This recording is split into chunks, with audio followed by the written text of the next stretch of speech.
You have a savings account. You put money in it every single month. You never miss a deposit. You've been doing it for years. You feel responsible. You feel like you're doing the right thing. But last year, your bank paid you $1.74. Not $174, $1.74. Your coworker has the same savings habit, same discipline, same amount, but his account paid him $412 last year. You did everything right. You saved every month without fail. But something has been quietly working against you this entire time. And the worst part? Your bank has always known and never said a word. Millions of Americans are losing hundreds of dollars every year, not because they spent it, not because they made a bad decision, but because they trusted the wrong container for their money. Today's video is going to teach you what a high-yield savings account is, why your big bank has never once told you it exists, and exactly how to move your money in under 15 minutes. This is the story of Jordan Reeves. When this story begins, Jordan was doing everything you might be doing right now, saving every month, trusting his bank, never asking what that trust was costing him. What Jordan discovers will change how he thinks about every dollar he saves from this point forward. Jordan Reeves is 29 years old, warehouse supervisor. He makes $48,000 a year and he doesn't waste it. $200 goes into savings every single month, has for 4 years. He doesn't eat out every night. He doesn't buy things he can't afford. He is the kind of person who feels good checking his savings balance. $4,200. Built dollar by dollar. He's proud of that. He packs his lunch. He drives a truck he bought used. He lives within his means. By every measure he can see, Jordan is doing this right. Tuesday morning, break room. Malik pours a coffee and leans against the counter. Malik is 34, works the floor, been here longer than Jordan. Easygoing. Lunch break. Malik is talking about his sister paying a security deposit. He mentions pulling from his emergency fund, his HYSA. Jordan asks what an HYSA is. Malik says, "It's just a savings account that actually pays you." Malik pulls out his phone, opens the Ally app, turns it toward Jordan. $412.18. Interest earned. Past 12 months. Jordan laughs. He says, "That sounds like a scam." Malik shakes his head, says, "It's FDIC insured, same as your bank, just way better rates." Jordan changes the subject. They talk about the game, finish their food, but the number doesn't leave. $412 from savings. Back on the floor, Jordan is doing math in his head, and he doesn't like where it's going. That night, Jordan's kitchen, phone face up on the table. He opens his banking app. First National Bank, same bank his parents used. He finds the section he has never looked at before. Interest earned. $1.74. For the entire year. On $4,200. He stares at that number for a long time. He did everything right, saved every month, never missed a deposit. But the container he trusted paid him $1.74.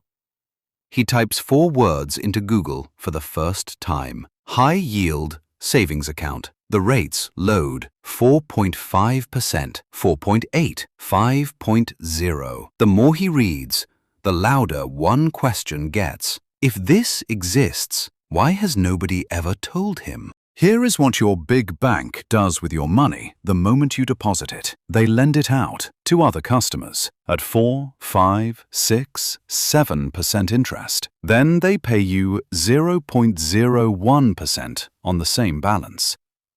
The difference between what they earn and what they pay you, that is their profit.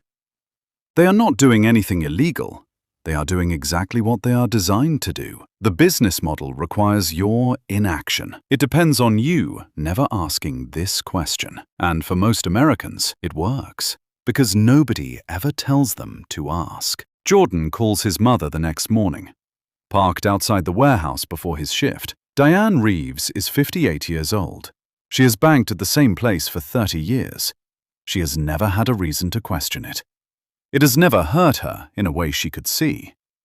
Jordan tells her what he found.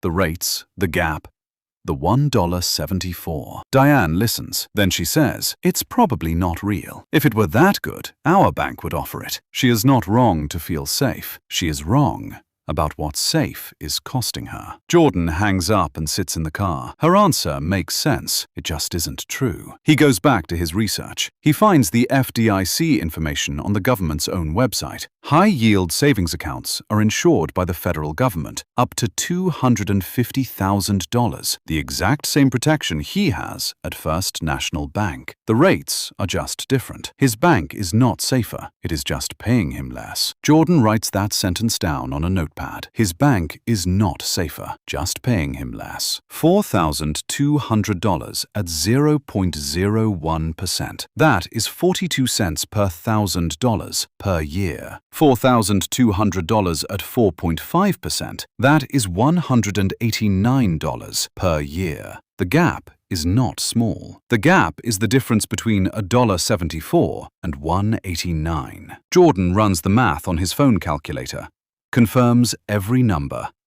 He writes the gap on the notepad.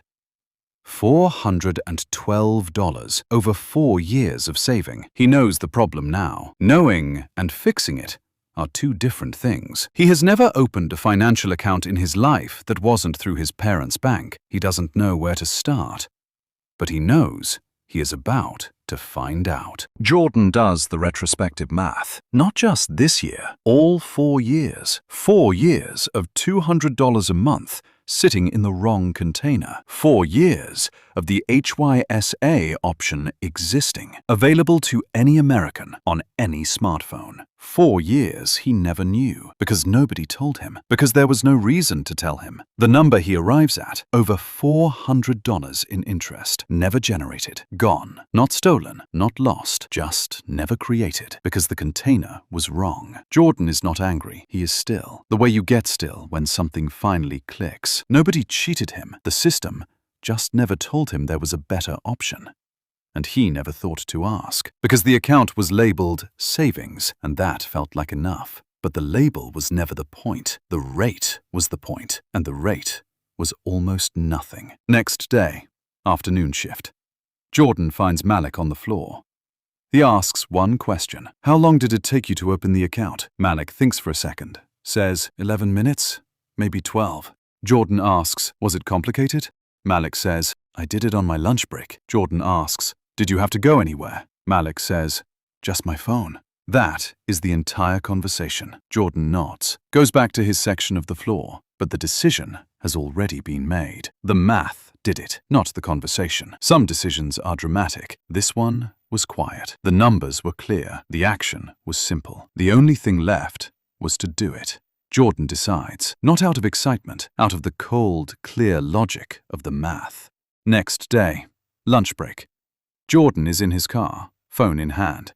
He searches, best high-yield savings account. 4 names come up again and again. Ally, Marcus, SoFi, Discover. All FDIC insured. All available online. All paying rates his bank can't touch. He clicks on Ally. The website loads clean. Simple. No branch required. He taps, Open an account. The application begins. Name, address, date of birth, the basics. Nothing unexpected. Then the application asks for his social security number. Jordan's thumb stops. He looks at the field, looks at the URL bar at the top of the screen. Is this actually safe? He closes the app, opens Google, and starts looking for an answer. Jordan types, is Ally Bank FDIC insured? The answer comes back in one line. Yes, member FDIC, insured up to $250,000 per depositor. Same protection, same federal guarantee, same rules as any major U.S. bank. The only thing different is the rate they pay you for keeping your money there. A high-yield savings account is not a special product. It is not a risk. It is a savings account. The exact same type of account account Jordan already has, just at a bank that competes on rate. Jordan goes back to the application, types his social security number, hits next. The next screen asks for a bank account to link for transfers, routing number, account number. He finds both on his First National Bank app, copies them over. The application is almost done. It has taken 8 minutes so far. Jordan sets his opening deposit. He doesn't move everything, not yet. He types $500, enough to see it work, enough to feel real. He reviews the application, name, address, SSN, linked account, transfer amount. Everything looks right. He hits submit. The screen changes. Account approved. Online savings account, 4.2% APY. Jordan looks at the phone. That is it. 11 minutes. No branch visit, no paperwork, no waiting room, no minimum balance requirement. He gets a confirmation email with his new account number before he finishes his lunch. The transfer will take 3 business days to clear. After that, his money starts earning. He texts Malik one line, "I did it." Malik texts back 2 words, "About time." Jordan has $4,200 saved. He moves it all after the 500 clears. At 4.5%, that balance earns $189 per year. He saves $200 a month. By end of year 1, his balance is around $6,600. At 4.5%, that balance earns $297. Year 2, balance grows to $9,000. Interest earned, $405. Jordan didn't change his habit. He didn't save more. He didn't take any risk. He just changed where his discipline lives, and the math completely changed. 3 days later, the first transfer clears. He opens the Ally app. First day of interest posted, 6 cents. He knows 6 cents sounds small, but he has never earned 6 cents from savings in a single day before. If you're looking for where to start, here are the 4 names that come up most consistently. Ally Bank, no minimum balance, no monthly fees, around 4.2% APY. Marcus by Goldman Sachs, no fees, around 4.4% APY. Clean app. SoFi, up to 4.6% APY with direct deposit, no minimum balance. Discover Online Savings, no fees, around 4.25% APY. Strong reputation. All 4 are FDIC insured. All 4 are accessible from your phone. All 4 have no branch requirement. These rates move with the federal funds rate. They are not locked forever, but even when rates drop, the gap between these accounts and your big bank almost never closes. Jordan screenshots the comparison, sends it to Malik, then moves the rest of his balance, $3,700, leaves First National Bank. His old account now holds only his checking buffer.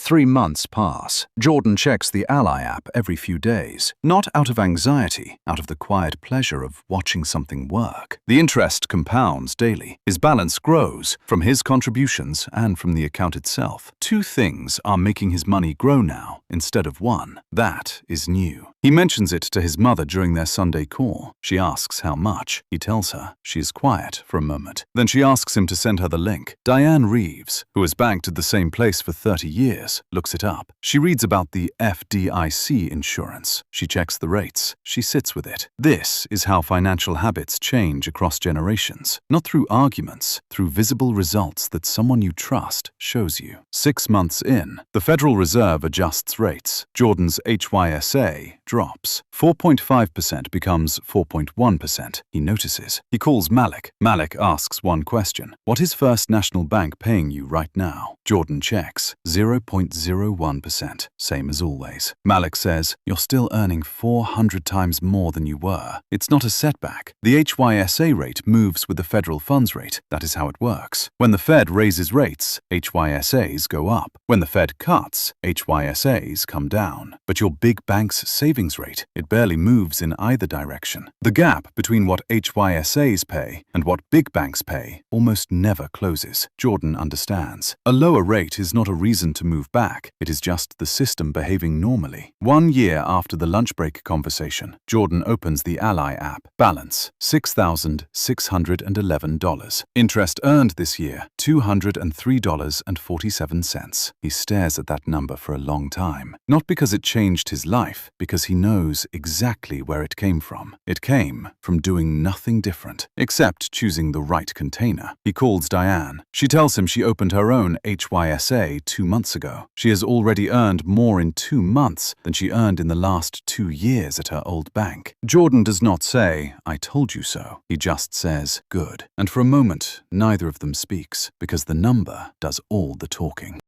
Jordan does one final calculation. Not what he earned this year, what he lost across 4 years of consistent saving at 0.01%. While the HYSA option existed the entire time, for any American on any smartphone, the number he arrives at, $412 in interest that was never generated, not stolen, not spent, just never created, because the container was wrong. Jordan is not angry about it. He can't be. Nobody lied to him. The system just never volunteered the information, and he never knew to ask. But now he knows, and the $412 stops here. Every dollar he saves from this point forward earns what it should have always earned. The loss is done. The correction started the day he moved the money. A year later, same warehouse, same lunch break, same break room. But Jordan thinks about his money differently now. Not obsessively, just clearly. Every dollar he saves is in a container that is working.